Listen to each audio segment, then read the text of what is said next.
Warahmatullahi wabarakatuh.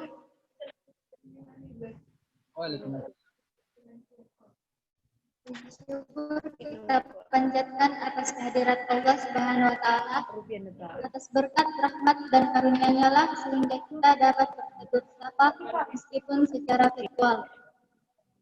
Salawat serta salam tak lupa kita kirimkan kepada junjungan kita Nabi Muhammad SAW, Nabi yang telah membawa kita dari zaman kegelapan menuju zaman yang terang benderang. Baik, sebelum memasuki materi, saya akan membacakan biodata. Nama lengkap: Arifudin Arman Eskom SH MSI. Alamat: Jalan WR Menginsidi, Tapak 7 nomor 8 Singkang. Tempat tanggal lahir Bungawai 17 Maret 1979. Pendidikan terakhir S2 Administrasi Negara. Riwayat pendidikan SDN 323 Bungawai, SMP Negeri Siwa, SMU Putra Wijaya Surabaya. Profesi 1 tahun aplikasi komputer dan sekretaris eksekutif pendanaan komputer di Lamet Geleng Sengkang, Ilmu Hukum, Setia Prima Sengkang, S2 Administrasi Negara. Riwayat organisasi, Ketua Senat Mahasiswa AKSE 90. Langsung saja saya serahkan kepada pemateri untuk membawakan materinya. Silahkan Kak.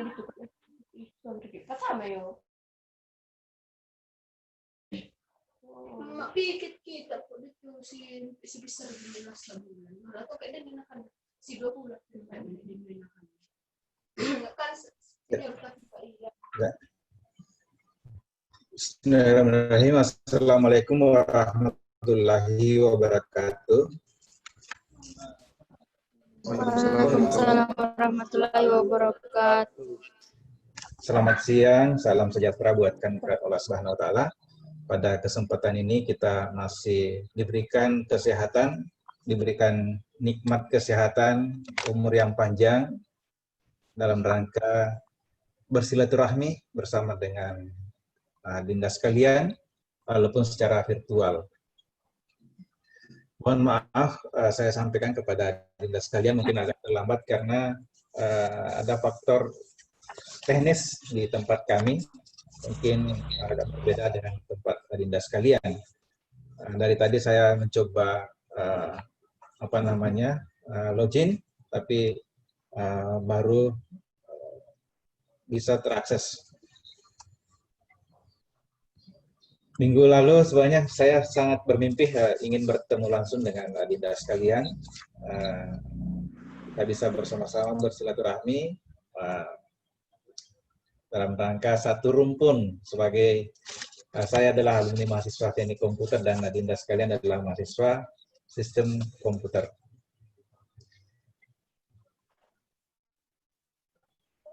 Panitia sudah membacakan tadi biodata saya. Saya adalah alumni STIMIK Handayani. Kita satu jurusan, sama-sama mahasiswa teknik komputer. Dulu namanya teknik komputer, namun sekarang namanya adalah sistem komputer ya kalau tidak salah. Ya. Mungkin sudah disampaikan tadi ada materi kalau tidak salah terkait dengan sejarah Himakom dan tentunya mungkin juga sejarah terbentuknya BIOS ini. Kebetulan BIOS itu saya masih mahasiswa dan pada saat itu saya pada saat itu menjadi presiden mahasiswa di STIMIK Handayani. Kegiatan-kegiatan seperti ini kita laksanakan di STIMIK Handayani. Baik adik-adik sekalian, karena ini berapa waktu yang diberikan kepada saya? Tolong panitia, hostnya mana?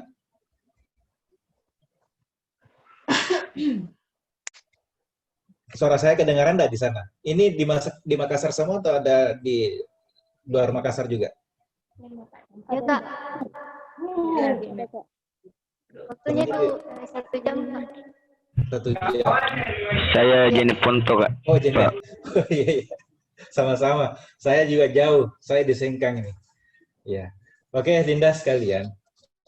Amanah yang diberikan kepada saya oleh panitia adalah manajemen waktu.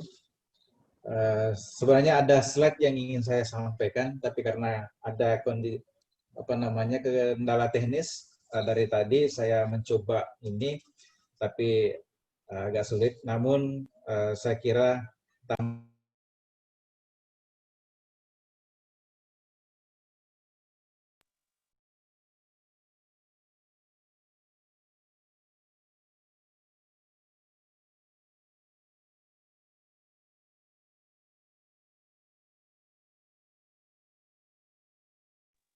Mohon maaf Kak, tidak terdengar suaranya.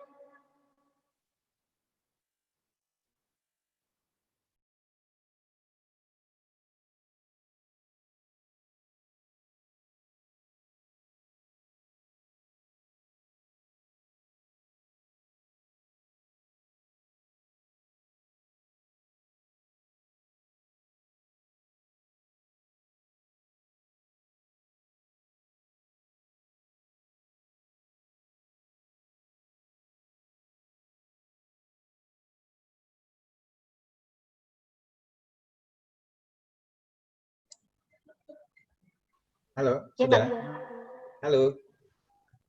Sudah kedengaran? ya Kak, kedengaran. Ya, inilah kendalanya kalau kita virtual.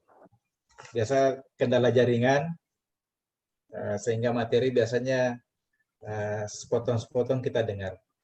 Namun Dinda, mudah-mudahan nanti ke depannya, kalaupun nanti tidak terlalu puas dengan materi ini, nanti kalau ada waktu kita bisa, kalau sudah normal, sudah si COVID sudah tidak ada lagi, mungkin bisa kita lebih baik lagi kalau kita bisa bertatap muka secara langsung, bisa lebih dalam pendalaman materi kita. Namun sekarang ya mungkin hanya kita bisa mendiskusikan pokok-pokoknya saja dulu. Sesuai dengan mungkin ya saya punya pengalaman, pernah jadi mahasiswa, seperti adik-adik sekalian, ya alhamdulillah pada kesempatan ini saya juga sudah bekerja. Tentunya cocok untuk buat seperti saya dikasih manajemen waktu. Minimal saya bisa berbagi kepada adinda sekalian bagaimana ketika kita menjadi mahasiswa, menjadi seorang aktivis, kemudian mahasiswa, kemudian jadi pekerja. Selanjutnya bagaimana ketika kita sudah menduduki posisi-posisi strategis, apakah di perusahaan ataukah di lembaga pemerintahan, bagaimana kita bisa mengatur waktu kita dengan baik sehingga tugas dan tanggung jawab diberikan kepada kita semuanya bisa kita selesaikan dengan baik. Baik, Dinda sekalian, sebelum saya masuk pada mungkin ada hanya 10 tips saja yang mungkin saya ingin bagikan kepada adik-adik sekalian. Bagaimana kita bisa memanage waktu. Tapi sebelum itu mungkin saya sedikit berbicara, mungkin sedikit memberikan gambaran kepada adinda sekalian. Sebagai motivasi juga buat adinda-adinda sekalian di penerus kami di sistem komputer. Ketika kami dulu menjadi mahasiswa, menjadi aktivis, mungkin tadi moderator sudah membaca, saya pernah jadi ketua senat di 3 perguruan tinggi berbeda, pernah jadi presiden mahasiswa 3 periode, 4 periode di perguruan tinggi yang berbeda, aktif di Himakom, aktif di HMI, semuanya aktif.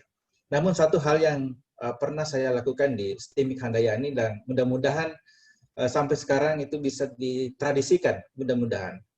Ketika dulu paradigma mahasiswa selalu mengatakan bahwa aktivis itu nilainya jelek.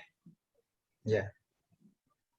Bahkan ada aktivis mengatakan IPK 2,75 kalau seorang aktivis itu luar biasa. Ya. Halo, kedengaran suara saya? Iya, Kak. Ya. Itu dulu. Tapi ketika kepemimpinan kami, saya mengubah paradigma itu. Saya mengubah. Saya katakan tidak boleh seorang aktivis mengklaim bahwa IPK 2,75 itu adalah nilai yang luar biasa seorang aktivis. Kenapa seorang aktivis tidak bisa IPK-nya 3, sekian ke atas? Itu adalah tantangan kita. Nah, ini tergantung dari, ini ada kaitannya dengan manajemen waktu. Ya. Di tempat lain, termasuk dulu di STIMIK Handayani itu ya katanya kalau aktivis itu kalau mau bagus organisasinya harus korbankan kuliah. IPK 2,75 itu sangat luar biasa. Tapi ketika saya menjadi presiden mahasiswa, saya sudah sampaikan dalam Mubes, dan itu ada berita acara yang kita bikin ditandatangani oleh Ketua STIMIK pada saat itu, Prof. Kahar Mustari, bahwa seorang ketua BEM atau presiden mahasiswa ketika itu namanya presiden mahasiswa, IPK-nya harus 3,2. Persyaratan untuk menjadi seorang presiden mahasiswa IPK harus 3,2. Dan dalam anggaran dasar kami ikat bahwa apabila seorang presiden mahasiswa dalam perjalanan kepengurusannya 3,2, di bawah 3,2 maka pada saat itu harus mengundurkan diri. Itu dulu. Mudah-mudahan itu menjadi tradisi. Ini kenapa saya katakan seperti ini adalah terkait dengan manajemen waktu. Karena selama ini mahasiswa atau aktivis selalu mengatakan bahwa kita tidak bisa mendapatkan nilai yang baik karena kita tidak punya waktu untuk belajar. Nah, ini harus kita ubah. Bisa mungkin kalau ada jejak-jejak dokumen di sekretariat BEM itu ada. Saya bikin 3,2 presiden mahasiswa harus 3,2. Kalau dalam perjalanan 3,2 nilainya di bawah 3,2 maka harus diganti. Itu komitmen. Makanya ya mungkin periode.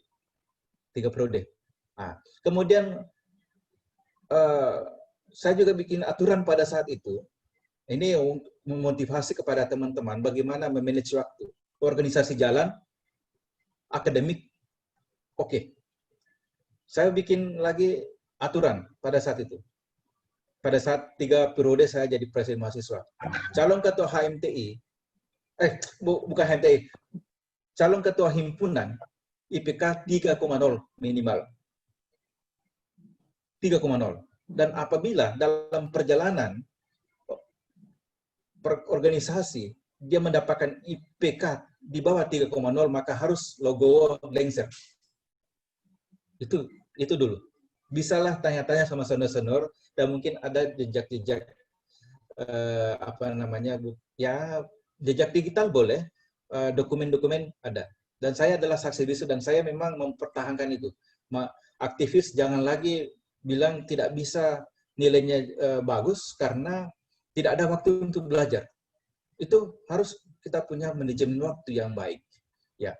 Kemudian saya juga bikin aturan pada saat itu ketua UKM, unit kegiatan mahasiswa. Pada zaman kami UKM itu ada 5, himpunan ada 4.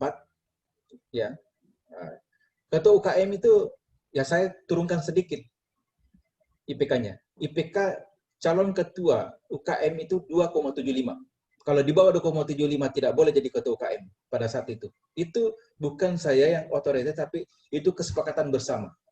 Dengan mengkaji kenapa mahasiswa selama ini nilainya, aktivis itu nilainya jelek-jelek.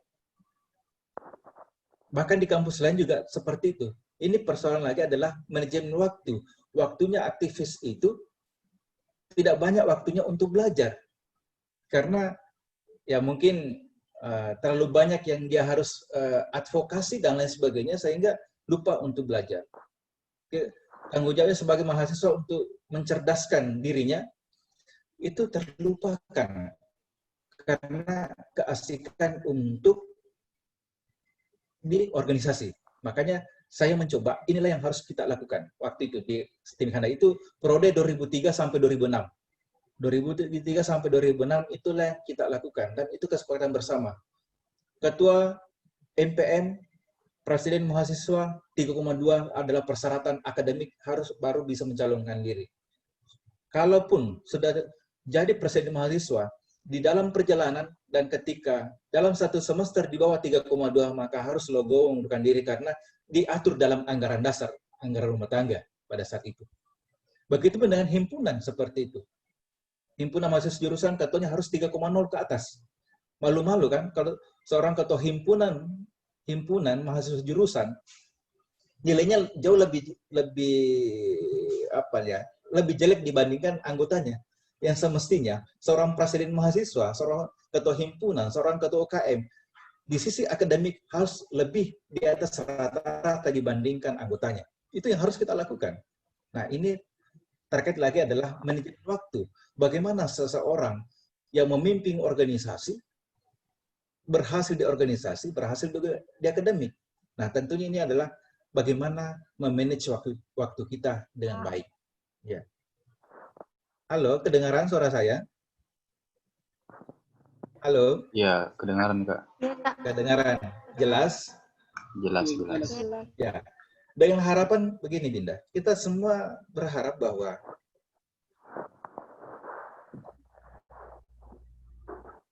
kita semua menginginkan bahwa tujuan utama kita untuk kuliah adalah akademik. Tapi jangan ketika kita kuliah hanya akademik yang kita tonjolkan, saya secara pribadi mengatakan kita rugi. Kalau hanya akademik saja yang kita kejar. Berorganisasilah, Adinda sekalian. Banyak senior-senior kita berhasil bukan karena persoalan nilai akademiknya yang bagus, tapi karena manajemennya, manajerialnya. Bagaimana dia pada saat berorganisasi dengan baik, dia sudah terbiasa sehingga ketika masuk di dunia kerja, mereka adalah orang-orang yang bisa dipakai oleh perusahaannya atau instansinya. Makanya saya itu selalu ingin berorganisasi, akademik jalan. 3 tahun kami di STIM Handayani mengubah semua itu. Sebelum kami bagus organisasi, tapi belum termatch dengan baik. Ketika kami jadi presiden mahasiswa, kami merangkul semua. Dulu sebelumnya itu kan semua hampir UKM, himpunan itu mau sejajarkan dirinya dengan badan eksekutif mahasiswa atau senat. Ya. Tapi ketika kami mencoba masuk, kita merangkul semua, satu induk BEM sebagai pimpinan organisasi kemahasiswaan dalam satu kampus, membawahi himpunan mahasiswa jurusan, kemudian membawahi UKM. Kita rangkul bersama. Alhamdulillah, bagus. Dan pada saat itulah cikal bakalnya muncul nih juga ini kayak BIOS, di HMTI juga ada pengkaderannya seperti ini, dan kita mencoba menghidupkan semua organisasi. Karena organisasi semacam BIOS, ya mungkin juga adik-adik nanti akan terkait langsung dengan, mudah-mudahan masih ada organisasi CEMOS ya. Panitia masih ada CEMOS ya, Dek ya? Kalau sekarang ada Masih ada CEMOS ya? diganti Kak, jadi TRES. Oh, diganti ya. Yang penting tujuannya organisasi itu sama. Ya. Senior-senior kita itu banyak sekali berhasil pendiri-pendiri CEMOS. Ya. Termasuk Rasmal Jamal, Arusdiansa dan lain sebagainya. Semuanya berhasil dia ditempa di CEMOS. Kami juga kemarin ditempa di CEMOS. Ya. Cuma kami nggak ditempa di BIOS kemarin karena BIOS itu hadir setelah kami sudah jadi mahasiswa. Ya, setelah itu ya mungkin sekitar CEMOS itu BIOS itu di 2004 ya 2005 kalau tidak salah. Itu. Ya, kami masih jadi presiden mahasiswa pada saat itu. Baik, adik-adik sekalian. Kenapa tadi saya mencoba mengangkat itu? Karena kalau berbicara manajemen waktu, saya kira adik-adik sekalian bisa membuka di Google atau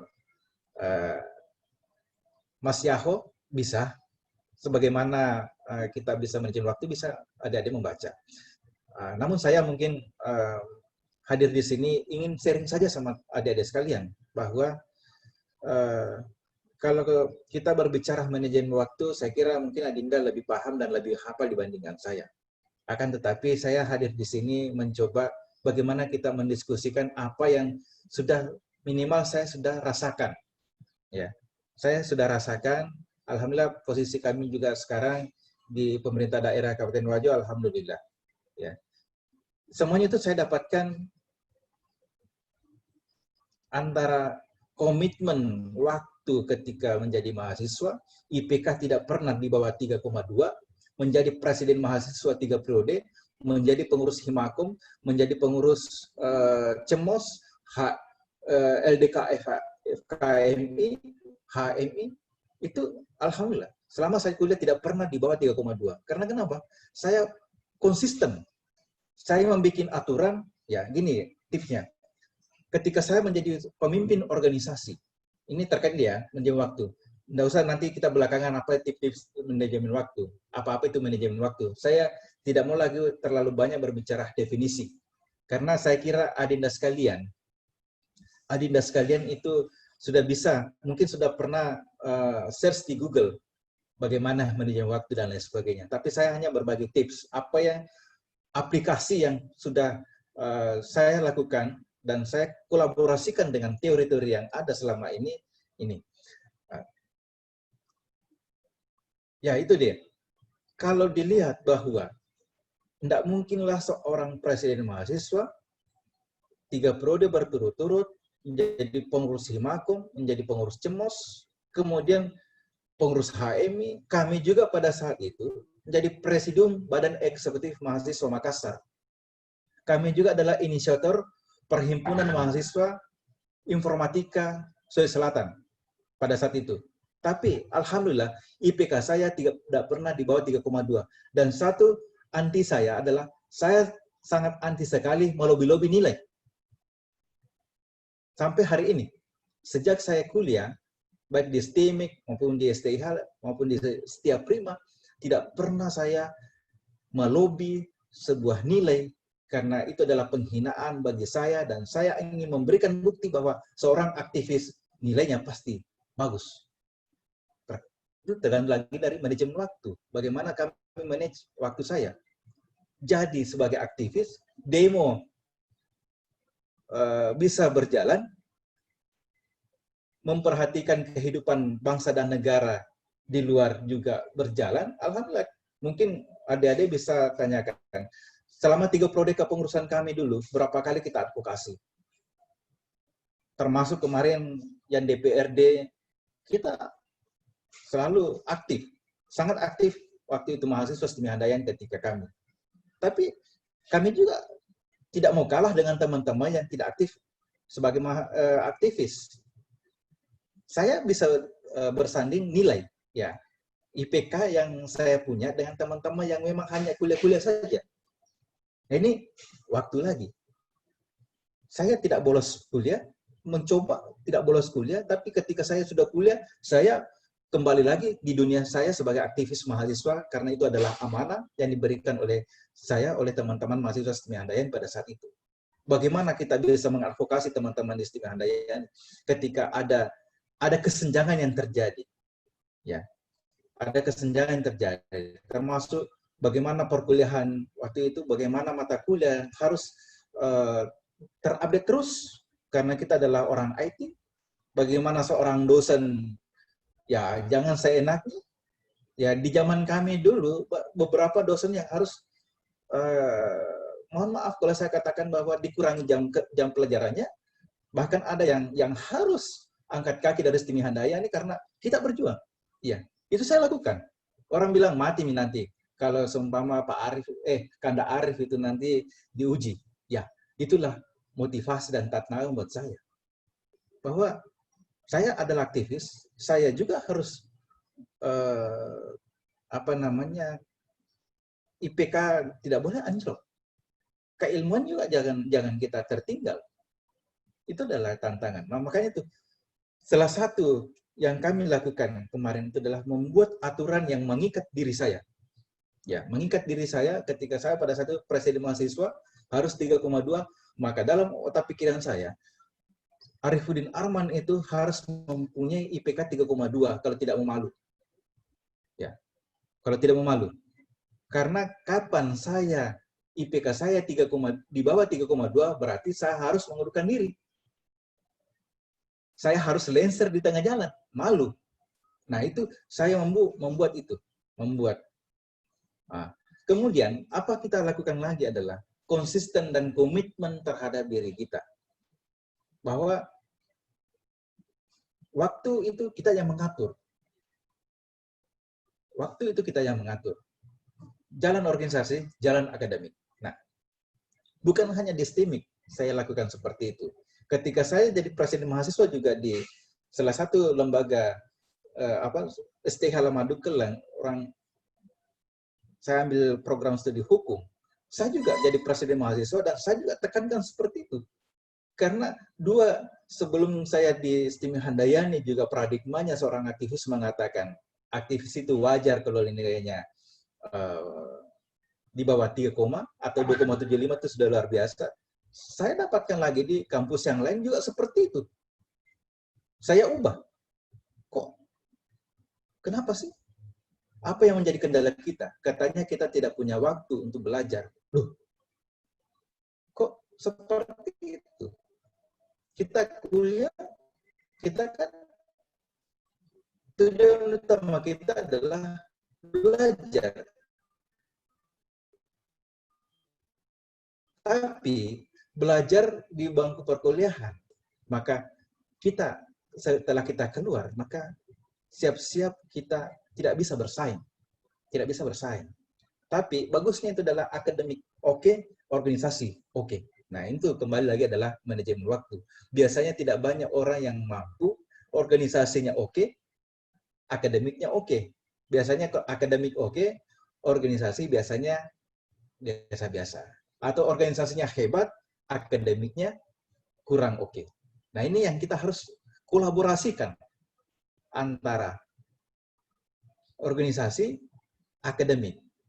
Kembali lagi adalah bagaimana memanage waktu kita, Dinda sekalian. Saya kembali di sini, jadi presiden mahasiswa di kampus yang lain lagi seperti itu. Saya ubah lagi paradigmanya. Tidak boleh kita seperti itu. Mahasiswa tidak boleh kehilangan akal mengatur waktunya. Tidak boleh. Itu kita harus konsisten lagi. Ya.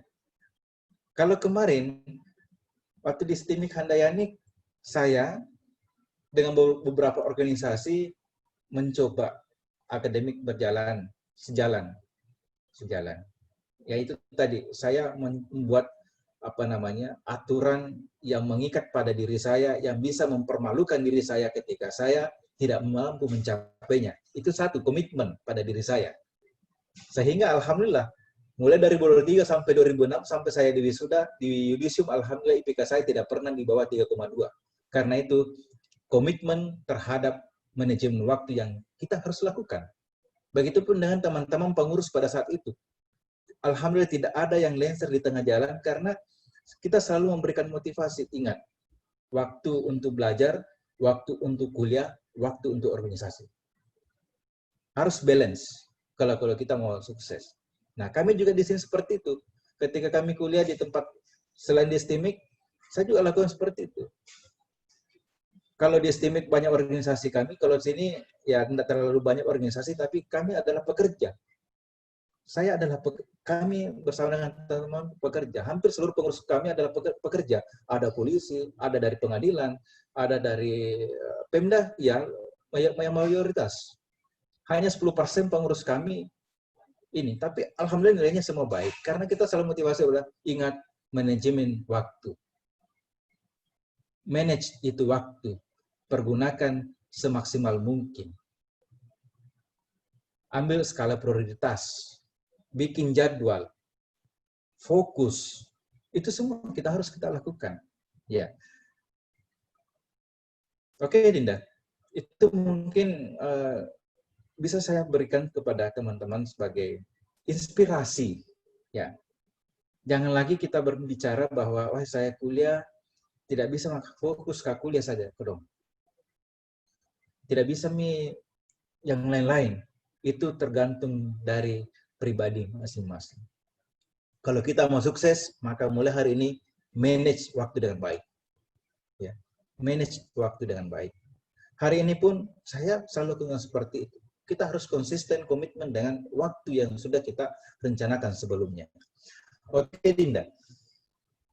Saya ingin berbagi tips kepada Dinda sekalian terkait dengan manajemen waktu. Tidak usah saya mendefinisikan Dinda ya, karena saya kira mungkin teman-teman Dinda sekalian nanti di bangku perkuliahan akan mendapatkan manajemen, minimal manajemen umum. Apa itu manajemen? Dan saya kira sudah banyak adik-adik, apalagi yang mungkin dari SMK itu kalau persoalan manajemen sudah ditahu semua.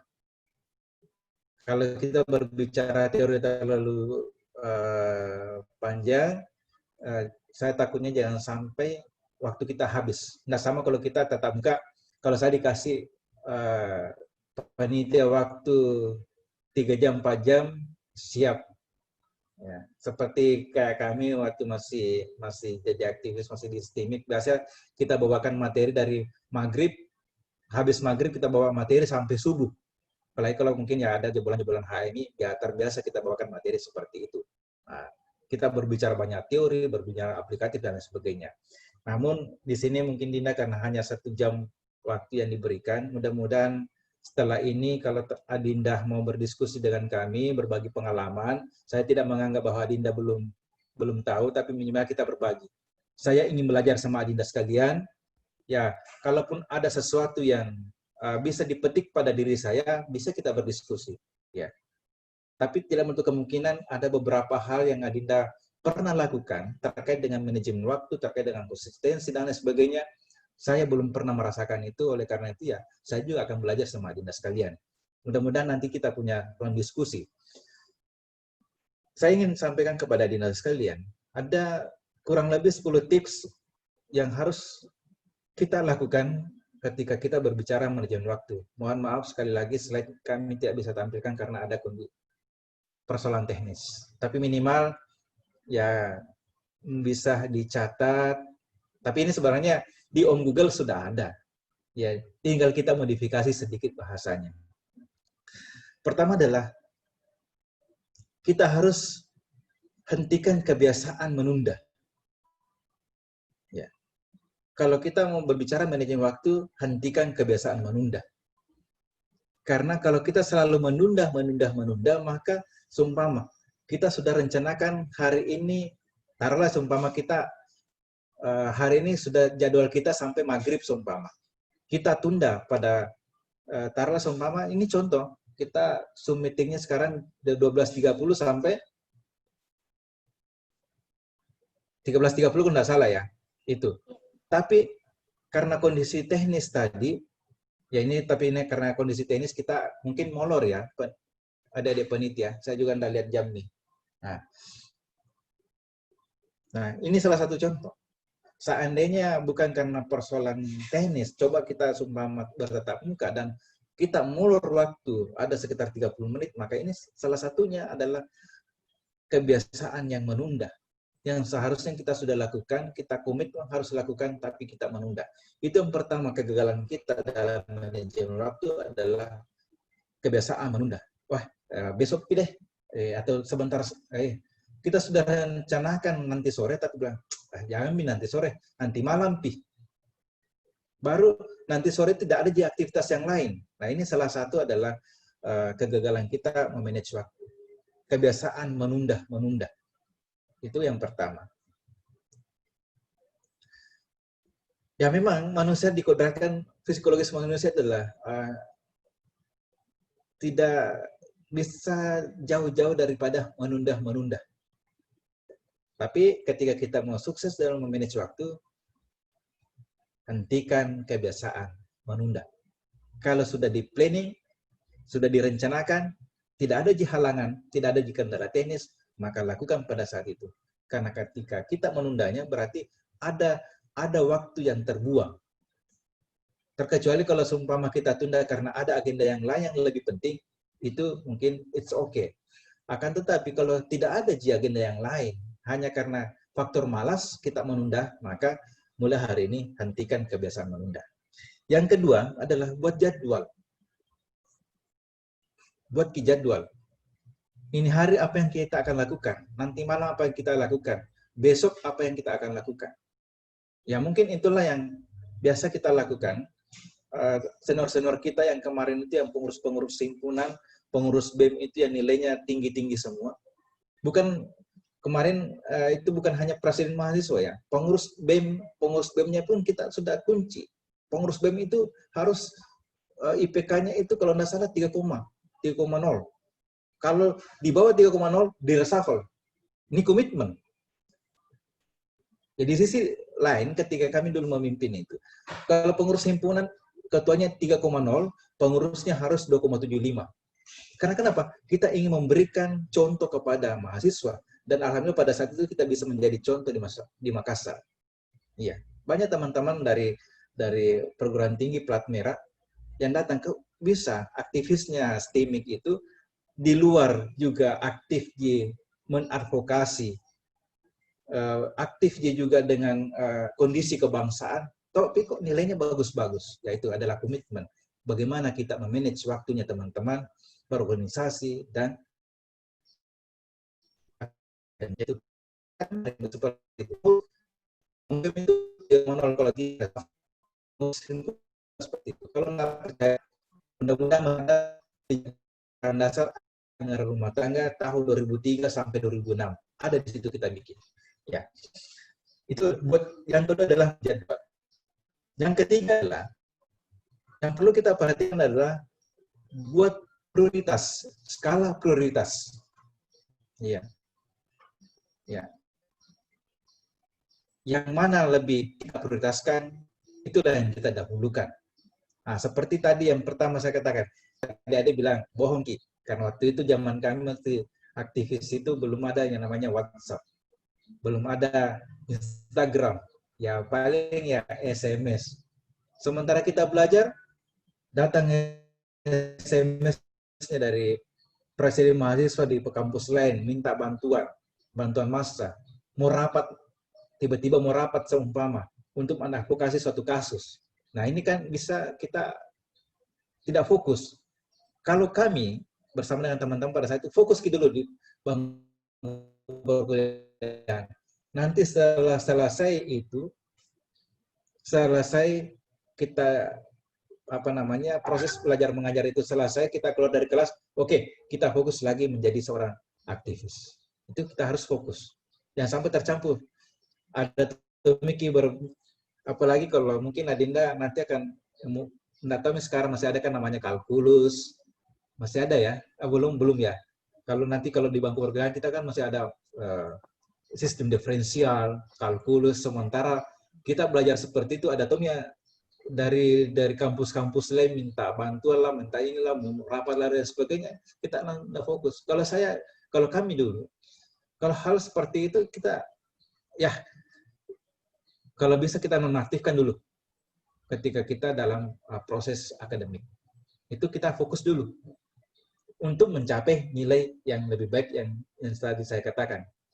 Presiden mahasiswa tidak boleh malu-maluin kalau seorang presiden mahasiswa IPK-nya 3,2, di bawah 3,2. Sangat memalukan. Ketua himpunan kalau di bawah 3,0 memalukan sebenarnya. Dan itu kita bisa lakukan 3 tahun. Ya. 3 tahun. Pengurus BEM kalau di bawah 3,0 ikonnya di kampus. Dia adalah contoh. Begitu pun dengan pengurus himpunan, dia adalah contoh. Maka harus memberikan contoh bahwa nilai akademiknya tidak anjlok. Itu yang kita lakukan kemarin. Buat fokus, ya. Itu keempat ya. Kemudian, jangan kebanyakan berpikir yang ya negatif lah.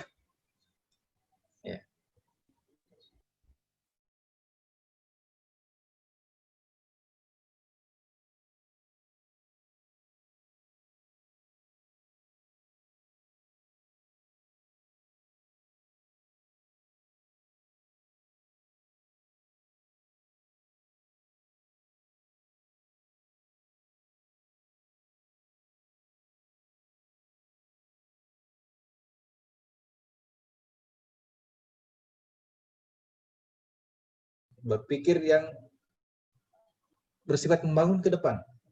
Kalau kita berpikir negatif, berpikir ke belakang, maka kita akan gagal memanage waktu. Karena habis waktu tak melamun, habis waktu menyendiri dan lain sebagainya.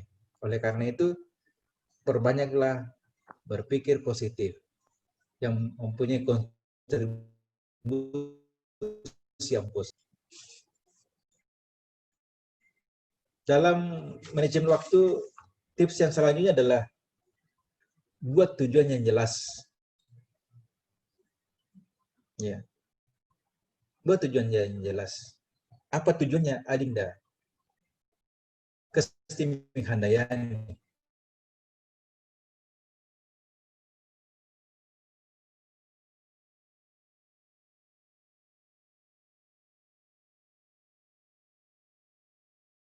Selain itu,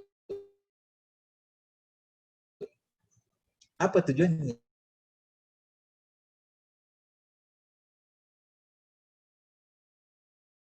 Dan negara minimal maka pekerjaan yang S1, apalagi S1 IT. Itu kan tujuan kita. Nah, tentu untuk mencapai tujuan itu ada proses.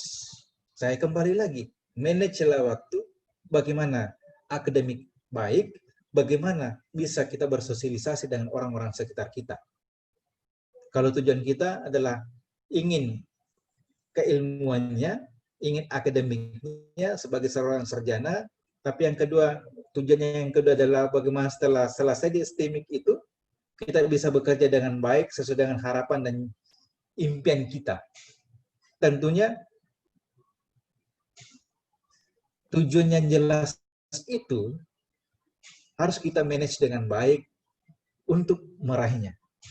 Perbaiki akademik kita, bagaimana kita bisa hubungan komunikasi kita dengan orang-orang sekitar kita baik. Itu lagi, saya kembali bahwa itulah tujuannya organisasi. Sandingkanlah akademik dan organisasi.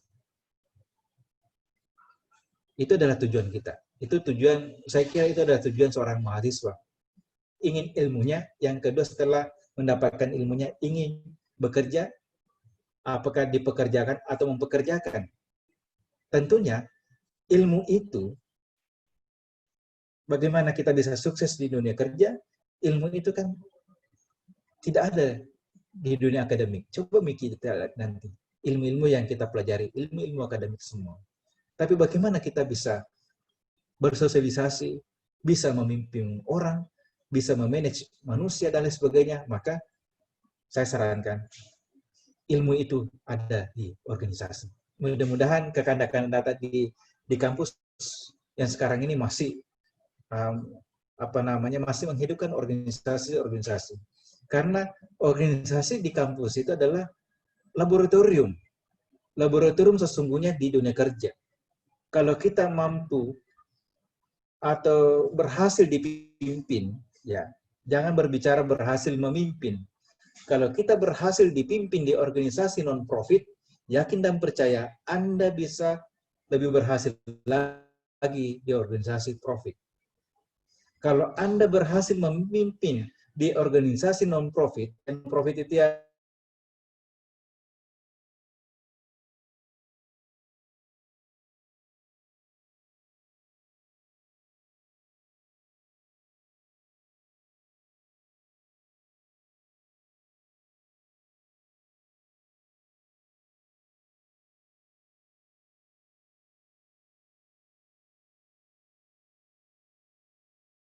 berhasil memimpin organisasi kemahasiswaan, ketika masuk di dunia kerja, ketika saya masih menjadi seorang staf, pimpinan kita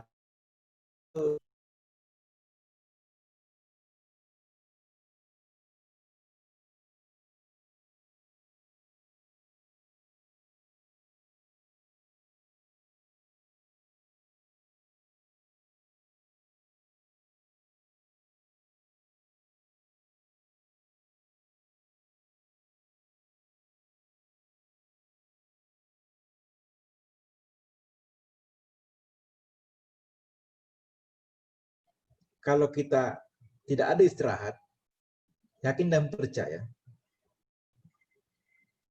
suatu saat manajemen waktu yang kita bikin, jadwal yang kita akan bikin, itu tidak bisa kita lakukan semuanya.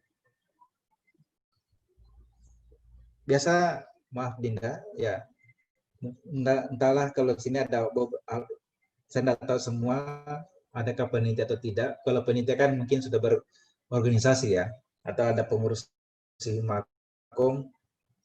Nah, biasanya kita aktivis itu terlena. Itu tadi saya, terlena nih. Pokoknya kalau ada kondisi kebangsaan yang harus kita sikapi, kadang kita diskusi 24 jam, habis waktu. Akhirnya sakit. Nah, oleh karena itu, berilah jeda, berilah istirahat. Kalau kita mau manage dengan waktu yang baik, maka yang memang kita harus persiapkan waktu bagaimana ada waktu-waktu istirahat kita. Ya. Kalau Adinda masih muda-muda semua, seperti waktu kami dulu seumuran dengan Adinda, biasa kita waktu istirahat kita itu ya jam 1, jam 2 baru kita istirahat. Saya masih di wisma organisasi dulu bersama dengan teman-teman, kadang diskusinya sampai jam 1, jam 2, kita manage waktu. Malam ini kita diskusi akademik, besok kita seumpama diskusi kebangsaan, karena kita harus ini. Akan tetapi kita harus senantiasa memperhatikan kesehatan kita. Tentu itu adalah kita buat jeda untuk istirahat aktivitas. Tidur yang enak-enak, bobok yang enak-enak. Menyegarkan otak kita. Yang tadinya berpikir akademik, yang tadinya berpikir kondisi kebangsaan sebagai seorang organisatoris, maka kita harus luangkan waktu dalam satu hari untuk beristirahat dengan baik. Gitu. Jangan lupa. Karena kalau kita tidak ada waktu untuk beristirahat, maka yakin dan percaya suatu saat nanti jadwal yang kita susun dengan baik, skala prioritas kita sudah susun dengan baik, suatu saat nanti ketika kita kondisi kesehatan kita tidak memungkinkan, maka kita akan jatuh sakit dan semuanya kacau. Semuanya kacau. Tadi awal kita mungkin memforsir waktu kita manajemen waktu, memforsir waktu kita untuk menyelesaikan semua planning atau pekerjaan-pekerjaan yang akan kita lakukan, tapi karena kita tidak memanage waktu kita untuk beristirahat sejenak, maka bisa dipastikan ketika kita sudah tumbang atau kondisi kesehatan kita terganggu, maka yang sudah di planning ke depannya itu bisa saja kacau balau. Ini perlu juga ada waktu istirahat. Waktu istirahat itu yang kayak tidur yang cukup, ya minimal ada waktu-waktu untuk tidak terlalu tegang lah fisik dan pikiran kita. Ya. Kemudian di manajemen waktu juga jangan pernah takut salah. Ya. Karena kalau ada pada diri kita tanamkan pada diri kita adalah jangan-jangan saya salah, maka itu adalah salah satu penghambat kesuksesan kita. Penghambat kesuksesan kita. Apa hubungannya manajemen waktu dengan jangan takut salah? Ada yang bisa menjawab? Ya. Jangan takut salah. Kaitannya, ya silakan bikin jadwal, skala prioritas dan lain sebagainya. Kalau Anda yakini bahwa itu adalah benar kita lakukan, maka bismillah, laksanakan. Jangan takut salah. Kita ini adalah sudah dewasa semua, ada yang sekalian adalah mahasiswa, sudah bisa memperhitungkan yang mana benar dan mana yang salah. Jangan ragu. Yakinilah bahwa ketika itu, Anda yakini bahwa itu tidak melanggar, ya sudah diyakini bahwa kita tidak salah, maka janganlah ada keraguan bahwa saya takut salah. Terus yang terakhir, mungkin yang terakhir ya, hindari stres. Hindari stres. Kalau berbicara manajemen waktu, sehebat apapun manajemen waktu kita, mulai dari pertama tadi sampai kedua terakhir kita lakukan, tapi kita tidak bisa memanage manajemen waktu kita bisa kacau balau juga. Ya. Jadi saling terkait semua. Kalau teman-teman, adinda sekalian, menghadapi sesuatu langsung stres, maka mempengaruhi daripada manajemen waktu kita. Jangan pernah stres, enjoy saja. Ya. Inilah kematangan emosional kita menghadapi sesuatu. Ya. Kalau Anda sudah optimis, walaupun seberat apapun pekerjaan itu, ataukah mungkin Anda tidak mampu dalam pekerjaan itu, janganlah dibawa ke stres. Karena kapan kita stres menghadapi itu, maka yakin dan percaya, kita sulit melaksanakan dengan baik pekerjaan itu. Ya. Saya kira begitu, Dinda. Pada intinya adalah, ketika kita berbicara manajemen waktu adalah komitmen pada diri kita. Ada perjanjian pada diri kita. Apa yang harus kita lakukan, apa yang akan kita raih, apa impian kita, maka kita harus memanage waktu kita dengan baik. Ya. Itu yang tadi saya sampaikan, ya itu adalah tips-tips saja.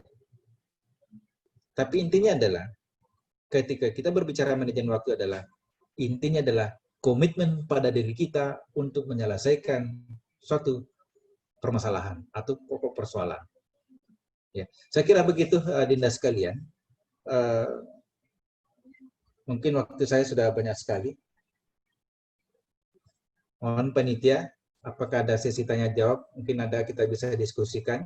Nah, sekali lagi, Dinda, saya katakan bahwa saya hadir di sini bukan mencermai adinda sekalian, tapi minimal saya hadir di sini adalah minimal sebagai motivator. Mohon maaf kalau saya katakan motivator, karena mungkin sudah ada sesuatu yang saya pernah jalani, adinda mungkin belum. Tapi suatu saat nanti adinda juga menjadi motivator saya. Mungkin ada sesuatu yang sudah adinda lakukan, saya belum sampai ke situ. Sekali lagi, saya hadir di sini bukan untuk menggurui, tapi minimal sebagai teman sharing, sebagai motivator, sebagai teman yang mungkin minimal pernah di STIMIK, kita satu alma mater, satu himpunan, ya minimal kita bisa sharing-sharing apa yang pernah kami lakukan. Dan sampai hari ini, alhamdulillah, kami di pemerintah daerah Kabupaten Wajo, ya alhamdulillah saya dengan posisi seperti hari ini, ya minimal kita bisa saling sharing, Dinda ya.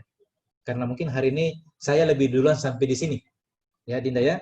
Sekali lagi, saya tidak ada maksud untuk menggurui Dinda sekalian. Apa yang tadi saya sampaikan itu adalah bagian dari pengalaman, dikolaborasikan dengan teori, dan saya berbicara seperti ini minimal mungkin hari ini saya sudah sampai di sini. Adinda masih di bangku perkuliahan. Ya. Kami juga tadi beberapa sudah saya sampaikan ketika saya menjadi organisatoris di satu kampus yang saya adalah mahasiswa murni.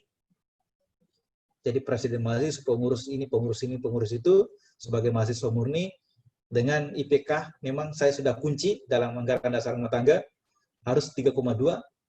Sukses organisasi, sukses akademik, itu adalah bagaimana, kenapa bisa seperti itu, karena kita mampu memanage waktu dengan baik. Kami juga tadi sudah sampaikan bahwa ketika saya juga menjadi presiden mahasiswa, jadi ketua senat, dan posisi saya sebagai pegawai negeri sipil, saya bukan mahasiswa murni, dan di kampus kami banyak mahasiswa murni. Waktu itu, alhamdulillah kami juga bisa lakukan hal demikian.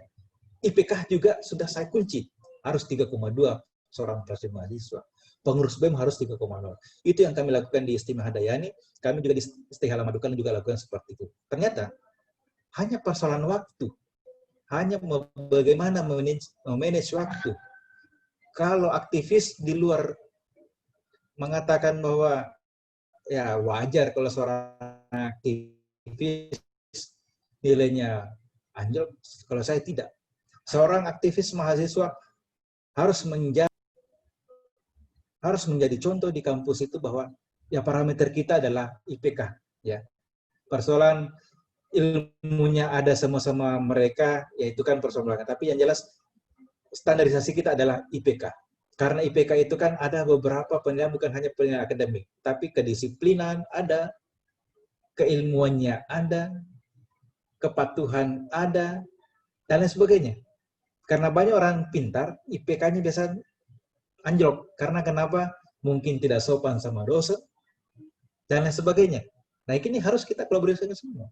Kita seorang mahasiswa yang selama ini ya biasa, ya maaf kalau waktu kami menjadi seorang aktivis mahasiswa, itu tadi saya katakan bahwa hal yang paling saya tidak senangi adalah, dan tidak pernah saya lakukan, selama hampir 15 tahun saya kuliah, tidak pernah saya meminta-minta nilai, walaupun akses itu ada. Karena saya mampu memanage waktu saya antara akademik dan organisasi. Saya mampu, saya percaya diri, mampu. Buat apa saya mau melakukan pendekatan kepada seorang dosen, melakukan pendekatan kepada birokrasi kampus. Apalagi saya adalah seorang presiden mahasiswa, seorang aktivis mahasiswa, berada di tengah-tengah antara mahasiswa dan perguruan tinggi, pimpinan perguruan tinggi. Mana yang kalau perguruan tinggi benar, maka kita harus membantu perguruan tinggi. Ketika mahasiswa benar, maka kita harus pada posisi mahasiswa. Makanya saya katakan, ketika saya jadi presiden mahasiswa, saya tidak pernah takut. Alhamdulillah IPK saya tidak pernah juga anjlok. Tidak pernah saya mencari muka sama dosen. Tidak, ya bisalah tanya-tanya. Mungkin masih banyak dosen-dosen di STIMIK. Tanyalah, Arifudin Arman itu dulu pernah enggak mengemis nilai? Tidak pernah. Itu adalah pantangan buat saya seorang aktivis. Pernah enggak IPK-nya di bawah 3,2? Bisa dicek. Bagaimana organisasi pada saat itu? Alhamdulillah, 4 himpunan semuanya hidup, 5 UKM semuanya bisa bisa bersaing dengan UKM yang ada di luar. Itu kita lakukan. Kondisi kebangsaan bagaimana Istimewa Hadayani pada saat itu? Alhamdulillah, hampir semua kondisi-kondisi kebangsaan terkini, baik di level nasional maupun level provinsi, kita selalu ada di situ. Dan pengurus BEM juga nilainya tidak pernah anjlok. Itu lagi kembali adalah bagaimana memanage waktu kita dengan baik. Itu tadi tujuan kita apa? Skala prioritas kita apa? Kita fokus. Jangan takut salah ketika kita dalam kebenaran. Ya itu, kita harus lakukan, Adinda sekalian. Oke, Dinda, mungkin ada bisa kita diskusikan. Saya kira seperti itu, Dinda ya. Saya tidak berbanyak teori, tapi minimal aplikatif yang kita lakukan, apa yang kami pernah rasakan dengan teori yang ada. Karena kalau berbicara teori, saya kira Dinda nggak usah kita lakukan seperti ini. Cukup Google apa itu manajemen waktu, sudah selesai. Dan di bangku perkuliahan nanti kemungkinan masih ada. Waktu saya kuliah masih ada namanya manajemen umum. Nantilah di situ apa itu manajemen, mulai dari perencanaan sampai pengawasannya ada semua di situ. Itu adalah teori. Tapi apa yang saya katakan tadi adalah bagaimana kita kolaborasikan antara teori dan kenyataan kehidupan sehari-hari. Saya kira begitu, Dinda. Silakan panitia diambil alih. Assalamualaikum warahmatullahi wabarakatuh.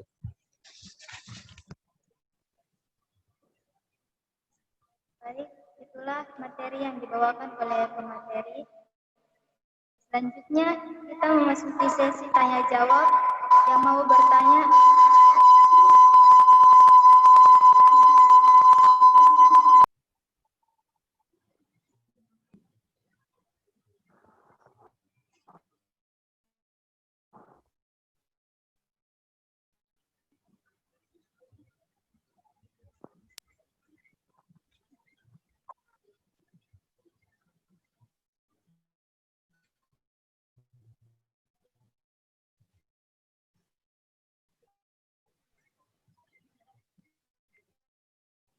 Ya, silakan. jawab.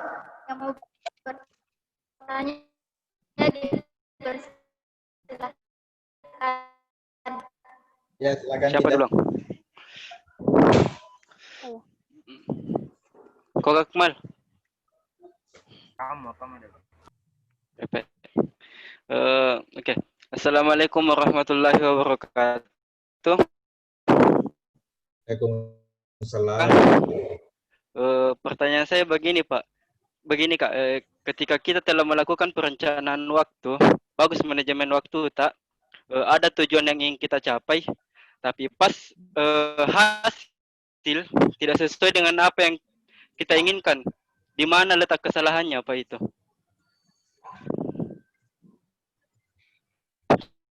Cukup di situ aja, Kak.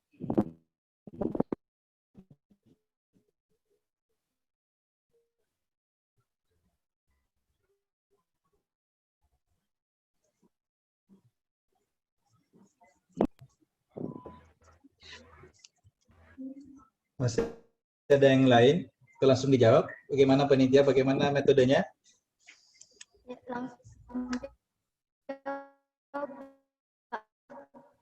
langsung jawab. Langsung jawab.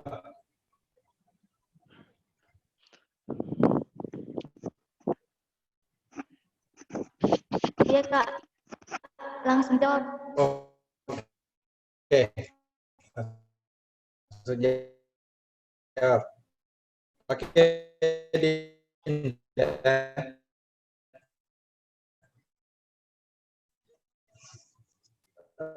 Sudah dilakukan perencanaan waktu dan tujuan, namun hasil tidak sesuai dengan hasil. Ya. Di mana letak kesalahan? Yang direncanakan apa? Ini kan perencanaannya waktu dan tujuan. Waktu dan tujuan tidak sesuai dengan hasil. Nah, gini Dinda. Makanya dalam manajemen waktu salah satu tipsnya adalah dilarang stres. Ya, dilarang stres. Tadi saya sudah sampaikan dilarang stres. Memang semua yang kita rencanakan tidak semuanya kita harus begini. Dalam manajemen waktu kita harus biasakan pada diri kita bahwa tidak semua yang kita rencanakan dengan baik sesuai dengan hasil. Ya.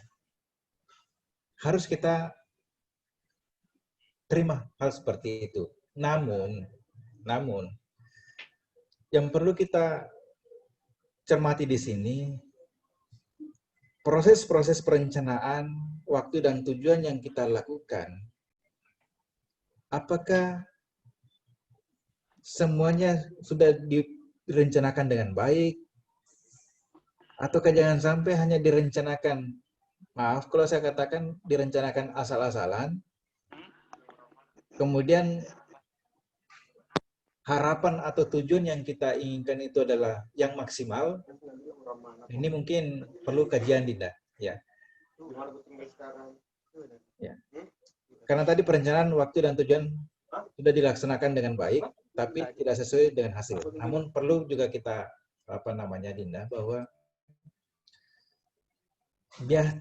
memang biasa itu antara harapan dan kenyataan tidak sesuai. Harapan dan kenyataan tidak sesuai. Namun dengan pertanyaan seperti itu, saya tidak bisa menjawab secara gamblang ketika saya tidak mengetahui kasusnya seperti apa. Ya.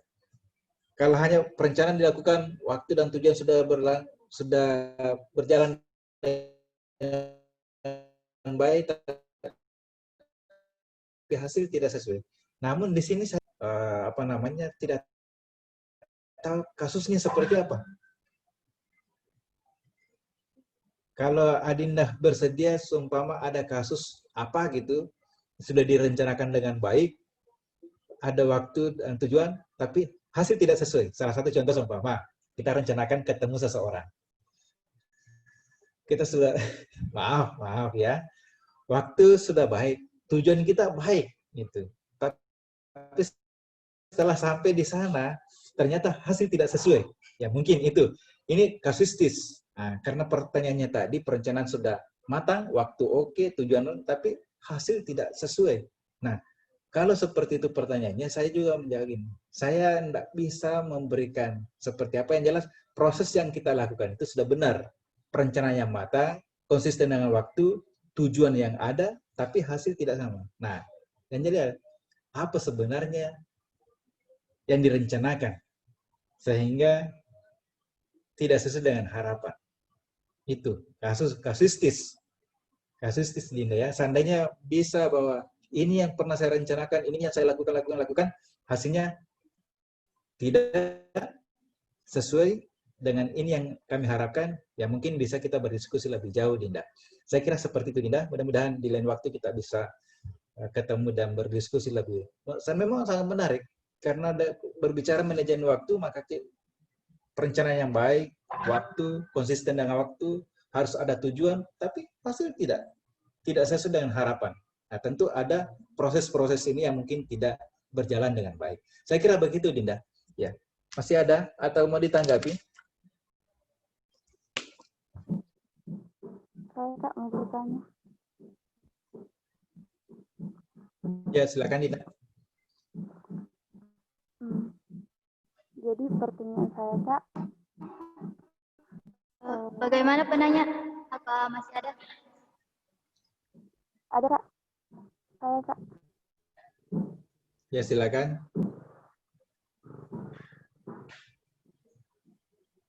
Oke.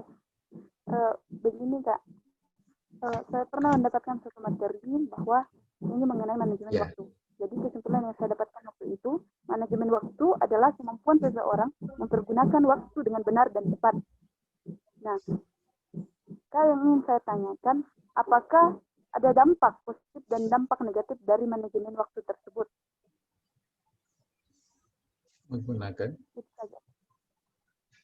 Putus-putus soalnya, Dinda. Iya. Begini Kak, manajemen waktu adalah kemampuan seseorang mempergunakan waktu dengan benar dan tepat. Yang saya ingin tanyakan, apakah ada dampak positif dan dampak negatif dari manajemen waktu tersebut?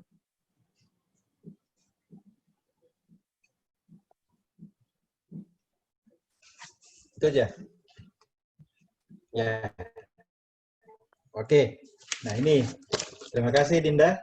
Jadi peserta yang lain, tadi sudah ada definisi ya, definisi yang dikeluarkan. Makanya tadi saya enggak mau mendefinisi. Karena saya yakin di antara Adinda sekalian, peserta ini ada sudah ngerti apa itu manajemen waktu. Jadi sudah ada mendefinisikan tadi dari siapa nih? Yunika ya? Ya. Nah, katanya kemampuan seseorang menggunakan waktu dengan benar dan tepat. Ya. Itu. Walaupun mungkin ada definisi lain dari beberapa ini, tapi tujuannya adalah kurang lebih sama. Namun hanya persoalan bahasa. Kemampuan seseorang menggunakan waktu dengan benar dan tepat. Ya. Kemudian pertanyaan kemudian adalah, apakah ada dampak positif dan negatif? Ya.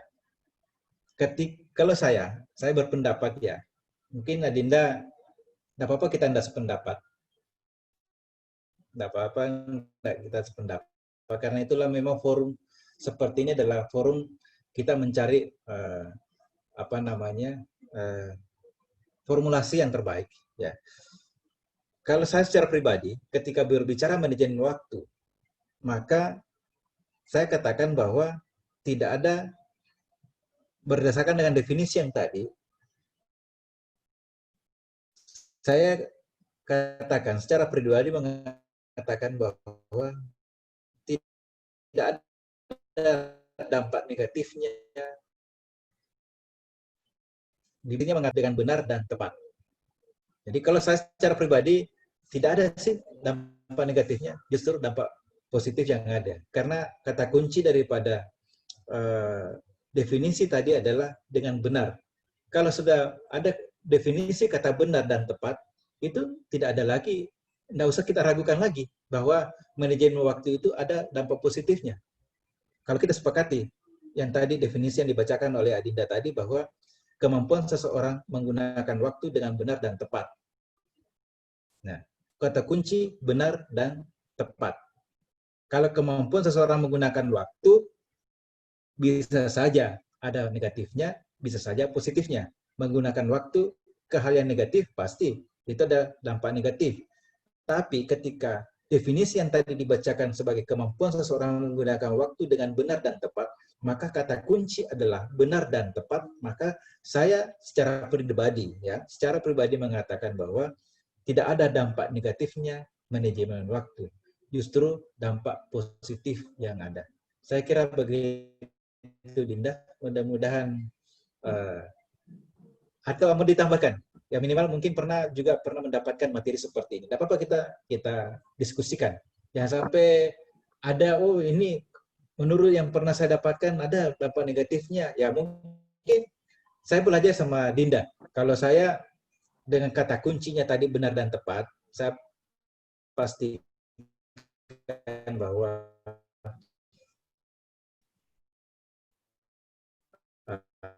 hanya positifnya yang ada, negatifnya tidak ada. Tapi ya mungkin, guru Adinda, bukan berarti bahwa saya lebih tahu daripada Adinda sekalian, tapi minimal kita sharing, mungkin ada saya dapatkan, Adinda belum, begitupun dengan sebaliknya. Ya. Silakan Dinda.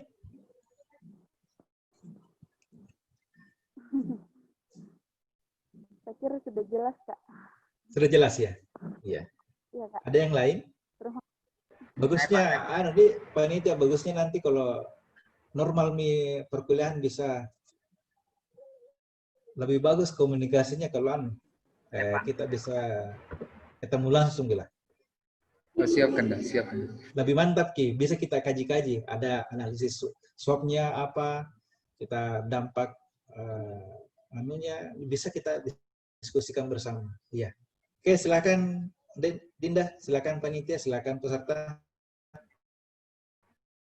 Apa masih ada waktu?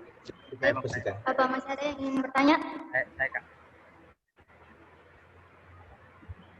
Yang tadi ya? Lain juga ya? Lain, Pak. Pertanyaan yang bertanya pertama ya? Lain. Oh, lain. Mirip.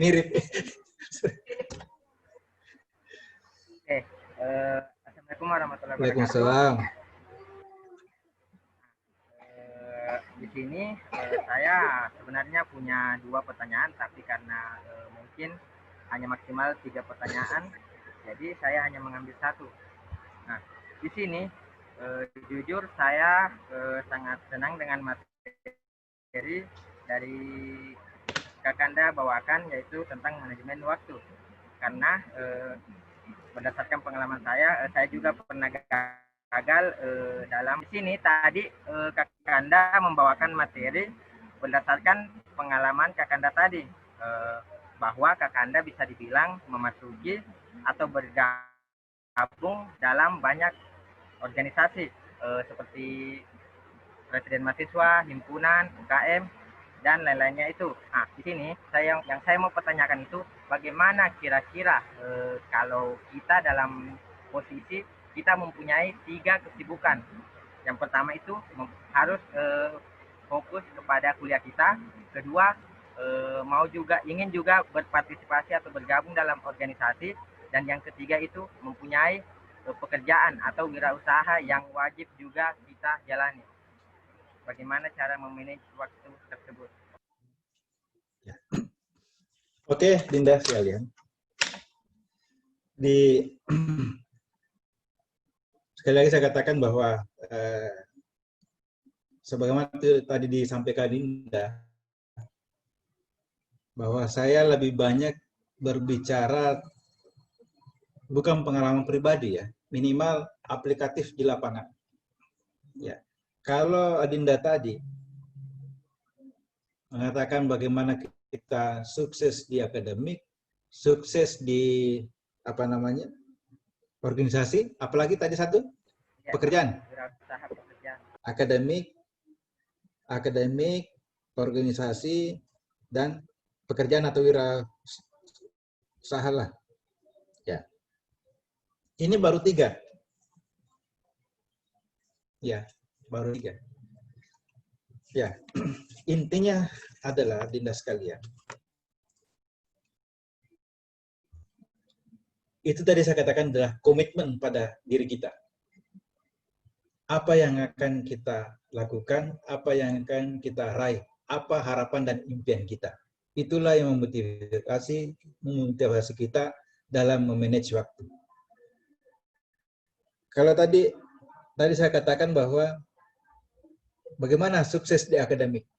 Contoh yang saya katakan tadi bahwa salah satu contoh bagaimana sukses akademik adalah ketika kita berorganisasi, apalagi kalau kita pada pucuk pimpinan, maka kita mencoba, saya kemarin mencoba, membuat aturan yang bisa memaksa diri saya untuk sukses di akademik. Mana ada presiden mahasiswa, saya sampai hari ini belum pernah dengar presiden mahasiswa di Indonesia. Presiden mahasiswa harus IPK-nya 3,2 dan apabila dalam proses berjalannya organisasi IPK-nya di bawah 3,2 harus mengundurkan diri secara tidak hormat. Itu satu. Artinya apa? Membuat regulasi yang mengikat dirinya dan memaksa dirinya untuk sukses di akademik. Itu pertama, kita sukses di akademik. Seandainya tidak ada seperti itu, mungkin juga saya seperti dengan aktivis yang lain. IPK 2,75 itu sudah luar biasa, katanya. Nilai C itu luar biasa. Tapi bagi saya, seorang aktivis mahasiswa, seorang presiden mahasiswa, seorang ketua himpunan menjadi contoh sukses di akademik dengan teman-teman yang lain. Karena tujuan awal kita adalah kuliah di akademik adalah untuk akademik, ya, untuk akademik, untuk belajar. Makanya sebagai seorang aktivis ikat diri kita, buat aturan yang mengikat diri kita. Jarang-jarang itu seperti itu. Tapi harus kita lakukan seperti itu. Itu trik ya, saya lakukan seperti itu. Sukses di akademik. Saya juga presiden mahasiswa di kampus yang lain. Bukan di STIMIK, saya juga lakukan seperti itu. Karena senior-senior saya sebelumnya selalu mengatakan seperti itu. IPK 2,75 itu sudah luar biasa kalau seorang aktivis. Tapi saya bilang, tidak boleh seperti itu. Kita akan gagal di akademik. Maka bikin aturan seperti itu. Sukses di organisasi. Kita harus ada motivasi. Ya, motivasi pada diri kita. Apa tujuan organisasi itu? Kalau kita ngerti, kalau kita paham tujuan organisasi itu dan dampaknya organisasi itu, maka yakin dan percaya kita akan memanage waktu kita dengan baik untuk berorganisasi. Ya. Kalau hanya kita anggap bahwa organisasi itu adalah kumpul-kumpul saja minum kopi, ya mungkin tidak terlalu, tidak usah. Tapi ketika kita tanamkan pada diri kita bahwa organisasi itu manfaatnya besar, minimal sebagai laboratorium kita sebelum di dunia kerja atau sebagai laboratorium sebelum terjun ke masyarakat. Kita sudah di organisasi, kita mengenal berbagai macam individu, berbagai macam karakter. Apalagi kalau kita sebagai seorang pucuk pimpinan organisasi kemahasiswaan. Biasanya satu mahasiswa itu beda isi kepalanya. Bagaimana kalau kita mampu memanage dengan baik itu? Ini organisasi non-profit. kita bekerja, kita berorganisasi tidak dibayar apa-apa. Kalau kita berhasil di organisasi non-profit, organisasi kemahasiswaan, yakinlah bahwa ketika kita di luar, maka kita lebih berhasil. Maka itu tenangkan pada diri kita. Tujuannya organisasi itu apa? Yakinlah, kalau kita paham bahwa tujuan organisasi ke depan itu bagus sekali, dan itu adalah bekal untuk kita setelah kita keluar dari STIMIK, maka yakinlah sebagai motivasi buat kita. Sebagai motivasi buat kita untuk sukses di organisasi. Ya. Sukses di organisasi. Nah, kemudian, bagaimana mengkolaborasikan juga akademik sukses, organisasi sukses. Pekerjaan atau wira swasta juga sukses dengan melakoni tiga profesi sekaligus. Dan itu bukan mustahil. Bukan mustahil. Bukan mustahil kita lakukan itu. Waktu kami di STIMIK sudah melakukan hal seperti itu. Ketika saya kembali di dunia kerja sebagai seorang pegawai negeri sipil, bahkan 4, ada terlupakan 1 mungkin. Bagaimana? Sosial akademik, organisasi, pekerjaan, keluarga. Ya. Alhamdulillah, ketika bukan mengeksplor diri saya, Dinda ya, tapi sebagai motivasi. Kalau orang bilang itu mustahil dilakukan, tapi minimal saya katakan bahwa saya sudah pernah begini loh. Kalau ada mengatakan bahwa hanya akademik saja, kalau akademik organisasi jalan dua-dua itu mustahil. Saya katakan tidak mustahil. Karena saya bersama dengan teman-teman dan senior-senior Adinda itu sudah banyak yang mencoba gitu. Sukses organisasi, sukses akademik. Nah, kita kembali sukses di pekerjaan. Nah, waktu saya di STIMIK memang saya belum bekerja. Saya adalah mahasiswa murni. Ketika saya masuk di salah satu perguruan tinggi dan saya jadi perseli mahasiswa dan saya sebagai pegawai negeri sipil, teman-teman Adinda mungkin paham ketika dimanapun itu, ketika orang pengelola keuangan pasti sibuk ya, pasti sibuk. Itu saya bisa kolaborasikan. Saya sebagai, bukan saya sukses di akademik ya, tapi minimal IPK saya sebagai standarisasi kita ya, sebagai standarisasi. Karena ilmu itu kan agak susah juga diukur. Mungkin Dinda nanti ada beberapa mata kuliah, ada yang menonjol di kalkulus, ada menonjol seumpama di sistem diferensial, ada mungkin menonjol di programmer, ada menonjol di jaringan, ide. Jadi agak sulit diukur. Tapi minimal ukuran kita adalah IPK 3,2. Alhamdulillah ketika itu saya bisa membangun organisasi dengan baik. Yang tadinya vakum, membangun UKM, himpunan mahasiswa jurusan kita hidupkan. Kemudian kami juga tidak pernah di bawah 3,2 IPK. Tidak pernah. Karena itu tadi saya ikat diri saya. Apabila 3,2 di IPK saya, maka saya harus mengundurkan diri secara tidak terhormat. Ini kunci. Nah, pada saat itu berjalan 3. Saya juga Dinda, sebagai pegawai negeri sipil dengan pekerjaan selaku waktu itu selaku pengelola keuangan. Mulai dari bendahara sampai jadi kasubag keuangan, saya kuliah. Kalau dipikir, nggak mungkin lah. Akademiknya bisa berjalan dengan baik, organisasinya bisa tumbuh dengan baik, bisa berkembang dengan baik, mampu juga dia sebagai pengelola keuangan atau bendahara sampai jadi kasubag keuangan. Itu tidak mustahil. Itu mustahil kalau hanya dipikir saja, tapi ternyata bisa. Bisa kita lakukan. Bisa kita lakukan, bukan cuma saya bisa lakukan, banyak orang bisa lakukan. Intinya adalah, itu adalah manajemen waktu kita, komitmen kita, tujuannya apa. Dan beberapa tips tadi yang saya sudah sampaikan, Dinda, itu yang kita lakukan untuk bisa mengkolaborasikan itu semua. Saya kira begitu, Dinda. Ya. Mungkin ada mau ditanggapi? Ya.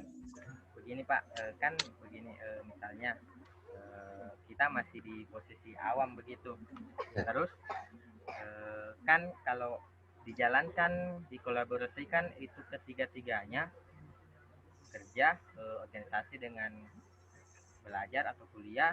Nah, itu kan kayak kita bisa tidak fokus, plus stres, plus apalagi tuh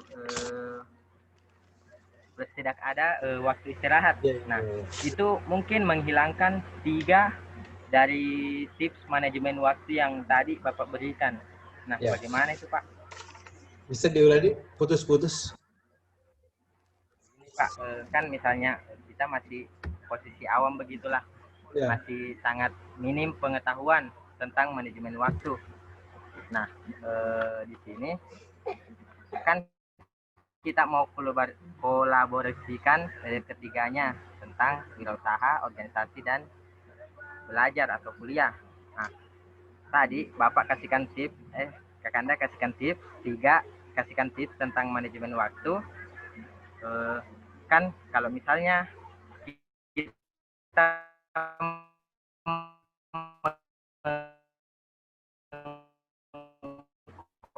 kolaborasikan yang kedua, 3 itu tidak fokus waktu belajar, akan menghilangkan poin dari tips manajemen waktu tersebut.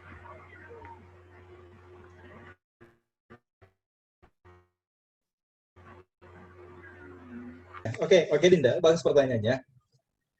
Saya kembali lagi bahwa memberikan motivasi buat Dinda sekalian, bahwa pertanyaan tadi itu adalah mencoba kita menggiring ke pesimisian.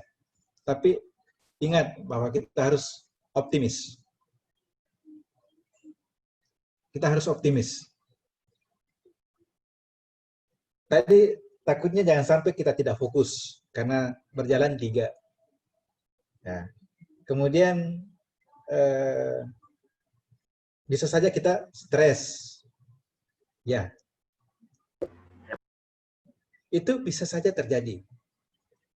Bisa saja terjadi, tapi kenapa kita harus pelajari manajemen waktu dan memahami manajemen waktu itu? Kalau tadi pertanyaannya adalah, bisa-bisa kita tidak fokus. Justru kalau kita berbicara manajemen waktu, 3 aktivitas berjalan, beriringan, kita harus fokus. Tadi saya katakan di awal mungkin ya, ketika seumpama tadi saya ambil contoh. Ketika kami dulu bersama 2006 sangat diperhitungkan di Makassar, sangat diperhitungkan. Dari segi, bisalah aktivis-aktivis senior itu tanya, 2003 sampai 2006, STIMI Handayani itu cukup intens di jalan menyuarakan aspirasi masyarakat. Cukup intens di jalan menyikapi kondisi kebangsaan kita untuk berdiskusi, untuk mengkaji apa yang harus kita lakukan. Nah, itu tadi saya katakan bahwa contoh yang saya lakukan adalah ketika kita dalam bangku perkuliahan, maka fokuslah di perkuliahan itu. Fokuslah perkuliahan itu. Bahkan tadi saya katakan, terkadang kita kuliah, ada undangan dari BEM-BEM, dari luar, dari Unhas, dari UNER, di situ kita harus fokus. Untuk sementara, hilangkan pemikiran kita di sana, karena kita sudah menghadapi satu fokus. Kita fokus di perkuliahan dulu. Nah, paling kita fokusnya 2 jam, 3 jam ya. Satu mata kuliah perkuliahan, paling 2 SKS, 3 SKS. 2 SKS lah, kira-kira seperti itu. 2 kali 45 menit, sukses di akademik. Setelah itu, kita mencoba fokus sebagai organisatoris. Fokus sedikit di situ. Setelah itu, ya, karena kita mungkin Adinda sudah berjalan, sudah 3 profesi yang dijalani sebagai seorang mungkin rencananya seperti itu, mungkin sudah bekerja dan sebagainya. Ya, kita harus juga fokus bahwa tenangkan pada diri kita bekerja untuk kuliah, untuk sukses akademik. Ya. Harus kita tanamkan pada diri kita hal seperti itu. Kapan tidak ada motivasi buat kita. Saya bekerja untuk kuliah. Ya kan? Saya kuliah untuk mendapatkan pekerjaan yang lebih baik dari hari ini. Motivasi. Bagaimana caranya? Saya harus berorganisasi supaya banyak kenal orang, supaya bisa banyak mencoba bagaimana memimpin orang-orang yang banyak karakternya. Ini kan 3 rangkaian saling berkaitan. Saya harus fokus mencari uang. Kenapa saya mencari uang? Cobalah kita bekerja ya. Saya harus fokus bekerja mencari uang. Kenapa saya mencari uang? Sebagai motivasi saya, karena saya kuliah. Kenapa saya kuliah? Karena saya ingin melebihi daripada orang-orang di sekitar saya. Setelah saya keluar di STIMIK, saya minimal kalau saya punya usaha, saya bisa mengembangkan lebih baik usaha saya. Bagaimana caranya? Saya harus di organisasi, supaya banyak relasi saya. Minimal itu, banyak kenalan saya di organisasi. Bukan hanya di STIMIK, tapi ketika saya, organisasi saya besar di STIMIK, minimal di kampus-kampus lain, atau warga masyarakat sekitar. Ya. Kalaupun seumpama saya punya usaha sendiri, minimal berkembang usaha saya. Itu kan tiga profesi yang bisa kita lakukan, saling terkait dan saling menunjang dan saling berhubungan. Kalau seumpama saya hanya sebagai karyawan, minimal saya berorganisasi, saya bisa memanage orang-orang, memanage teman-teman saya pimpinan organisasi. Ketika saya keluar dari sini, dengan harapan mudah-mudahan, tadinya saya adalah karyawan saja, pekerja saja, tapi mudah-mudahan karena saya punya kompetensi memimpin, memanage orang-orang, maka besar harapan menjadi seorang manajer atau apalah. Ini 3 rangkaian, harus ada motivasi pada diri kita. Iya, harus motivasi, Dinda. Artinya berjalan ketiga-tiganya. Memang kalau kita pikir, bisa tidak? Bisa tidak?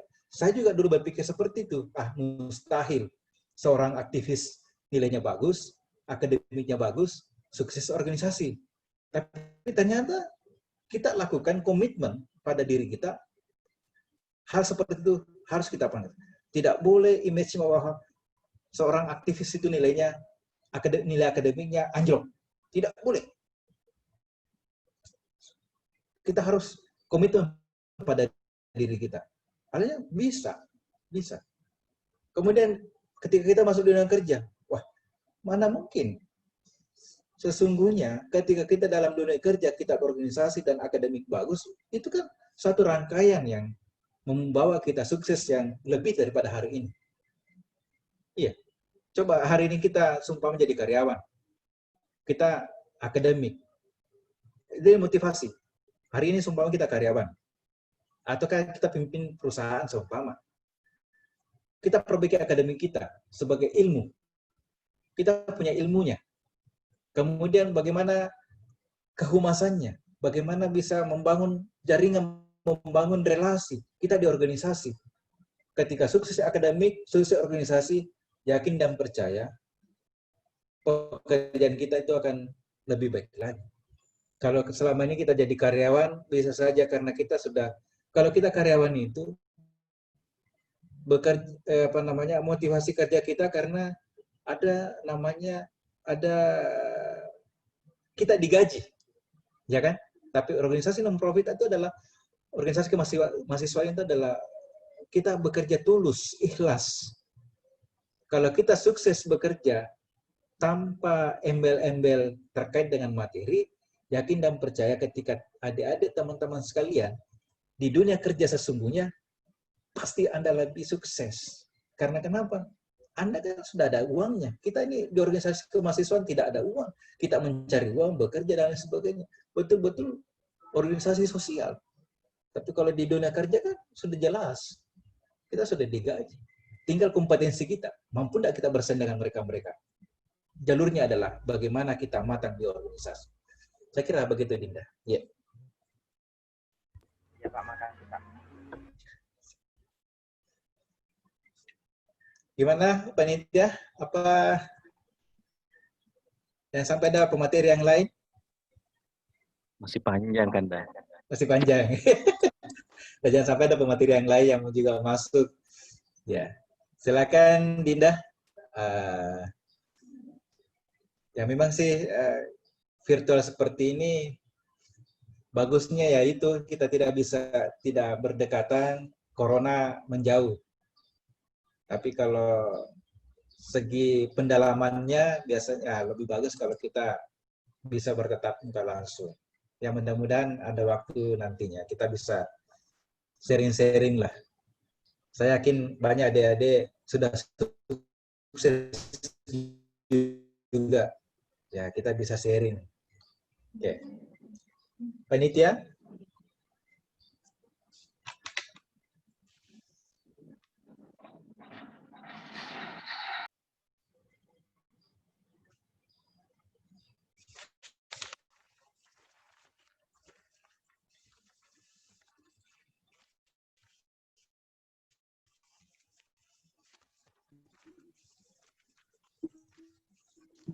Baik, Assalamualaikum warahmatullahi wabarakatuh. Waalaikumsalam. Saya Ketua Himakom Kanda. Wih. Iya, Dinda. Bertanya Kanda ini berapa? Kalau misalnya cara memanage waktu yang mendesak, misalnya ada pekerjaan yang mendesak dan ada pekerjaan yang penting. Bagaimana cara memanage waktu itu kan?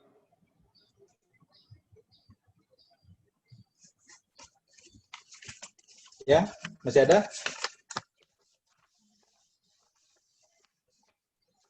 Itu saya Kak. Itu Ji.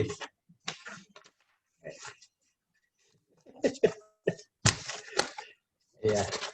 Oke, Dinda, Ketua Himakom. Saya dulu juga adalah pengurus Himakom dan dibesarkan juga di Himakom. Saya sebelum jadi presiden mahasiswa mencoba menghidupkan semua organisasi kemahasiswaan, merangkul semua yang tadinya pecah-pecah organisasi kita.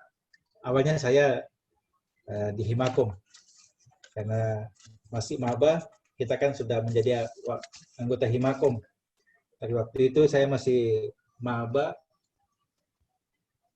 sudah menjadi pengurus, membantu Kakanda Rusdiansa, Kak Nasirin pada saat itu. Oke, bagaimana cara memanage waktu yang mendesak dan penting? Ya. Nah ini kan pertanyaannya bagus. Ada yang mendesak, ada yang penting. Nah, kembali lagi pada kita. Tadi saya sudah sampaikan di awal, itu kalau tidak salah, tips ketiga. Ada prioritas. Ketika bersamaan, maka kita harus melihat prioritasnya. Mendesak. Penting tidak? Penting, mendesak tidak? Nah, saya kira Adinda lah yang lebih paham itu, karena saya mau bilang yang mana ini tidak ada contoh kasus. Seandainya kita tatap muka, mungkin kita bisa coret-coret di papan tulis, Dinda ya. Oh ini apa kasusnya? Ini, oh kira-kira, oh kalau ini kita lakukan maka dampaknya seperti ini kita lakukan dampaknya. Itu kan SWOT ya, analisis SWOT. Kita harus dianalisis SWOT. Tapi kalau pertanyaan tadi bagaimana memanage ketika ada pekerjaan mendesak, ada juga yang penting, maka kita kembali pada tips ketiga tadi adalah skala prioritas. Apakah yang mendesak itu penting? Kemudian sebaliknya, apakah yang penting itu mendesak? Itu tergantung daripada kebutuhan kita dan kitalah yang membuat skala prioritasnya. Ini kembali lagi adalah pengambilan keputusan. Kita yang memutuskan. Oh ini mendesak, tapi tidak terlalu penting. Tapi ini penting. Penting, tapi belum mendesak. Nah itu. Jadi itu Dinda. Ya. Siapkan lagi Pak. Ya, dan terima kasih untuk waktunya diluangkan untuk adik-adik. Mungkin itu saja Kanda dari saya. Terima kasih sebelumnya Kanda. Assalamualaikum warahmatullahi wabarakatuh. Waalaikumsalam warahmatullahi wabarakatuh.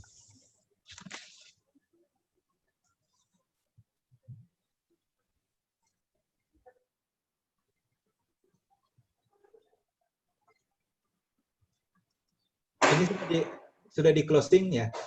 Bagaimana Dinda? Sudah di closing kata-kata penutup, bukan kata-kata terakhir ya.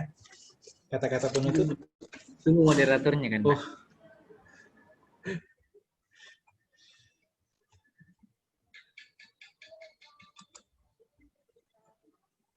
mungkin cukup sesi tanya jawabnya, mengingat waktunya terbatas.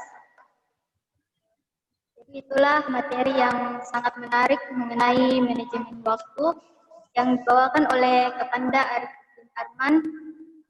Mungkin masih ada yang mau disampaikan, Kak?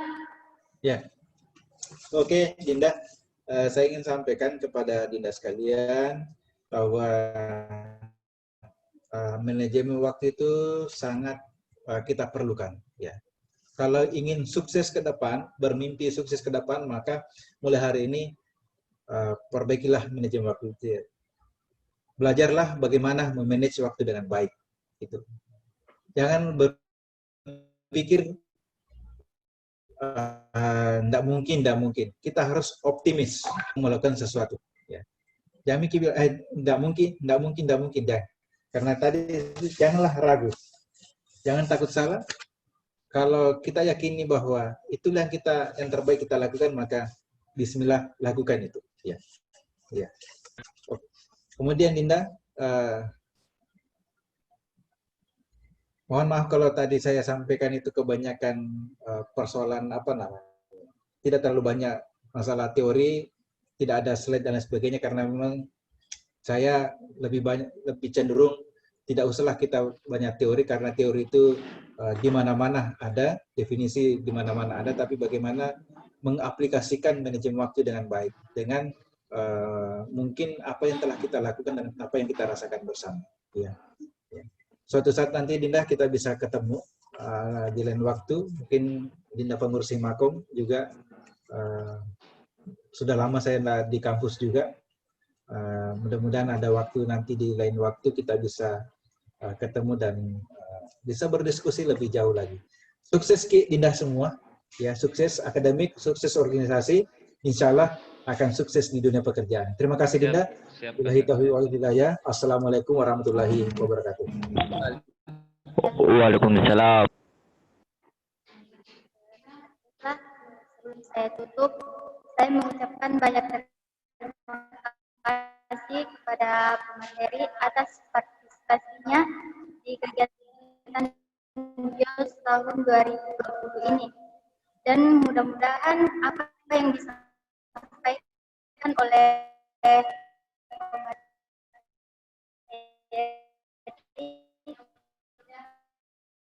dapat bermanfaat bagi yang dimaafkan. Apa saya?